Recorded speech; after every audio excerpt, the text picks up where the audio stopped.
আজ বৃহস্পতিবার পুজো করব বলে সকাল সকাল রান্নাবান্না কমপ্লিট করে নিয়ে স্নান করে পুজো করতে বসে পড়েছি। ঠাকুরের বাসন আমি স্নান করার আগেই মেজে নিই, তাতে আমার সুবিধা হয়। স্নান করার পর মাজলে গায়ে যদি সাবানের ছিটা লাগে সেটা আমার অস্বস্তি লাগে, তার জন্য স্নান করার আগেই আমি বাসন মেজে রেখে দিই। আর যা গরম পড়েছে 10টার মধ্যে রান্নাবান্না কমপ্লিট করে নিয়ে স্নান করে আগে পুজোটা দিয়ে নিই প্রতিদিন। এখন এতে আমার সুবিধাই হয়, না হলে সকালে স্নান করে পুজো দিয়ে তারপরে রান্না করলে আবারও আমাকে স্নান করতে হয়। এমনিতে এত গরম পড়েছে, তার মধ্যে আবার আগুনের সামনে রান্না করে রান্নাঘর পরিষ্কার করার পর ঘেমে অবস্থা খারাপ হয়ে যায়, তাই আবার করে স্নান করতেই হয়। আর দুবার করে স্নান করলে আমার প্রবলেম হয়ে যায়। আমার তো থাইরয়েড রয়েছে, থাইরয়েডে বেশি ঠান্ডাতেও আবার প্রবলেম, আবার বেশি গরমেতেও প্রবলেম।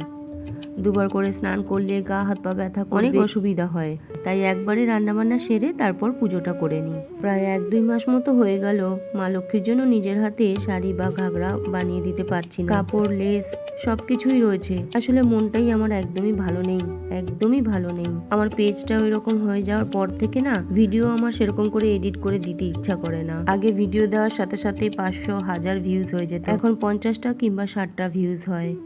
কি জানি আমার পেজটা কবে ঠিক হবে। হয়েছে পেজটা সেটাও বুঝতে পারছি না।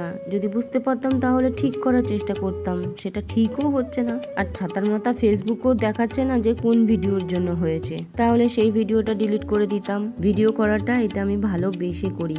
আমি ভিডিওগুলো করে রাখি স্মৃতি হিসাবে। আজ থেকে 10 বছর 15 বছর পর যখন এই ভিডিওগুলো দেখব তখন কত স্মৃতিগুলো আমাদের মনে পড়বে। আমাদের তো সবকিছু মনে রাখা সম্ভব হয় না, এই ভিডিওগুলোই আমাদেরকে মনে করিয়ে দেবে কি করেছিলাম বা কি হয়েছিল, কোন দিনে কি ছিল, কেমন করে সেলিব্রেট করেছিলাম কোন দিনটা। তো এই কারণেই আমার ভিডিওগুলো করা। ঠাকুরকে স্নান করিয়ে সুন্দর করে সাজিয়ে সমস্ত কিছু গুছিয়ে নিচ্ছি, এখন ঘট পেতে দিচ্ছি। কতদিন মা লক্ষ্মীকে নিজের হাতে ভোগ রান্না করে দিতে পারছি না।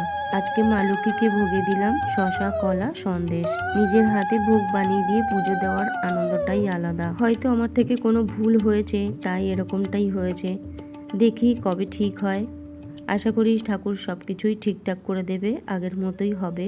পজিটিভ ভাবনা রাখা উচিত, তাহলে পজিটিভটাই হবে।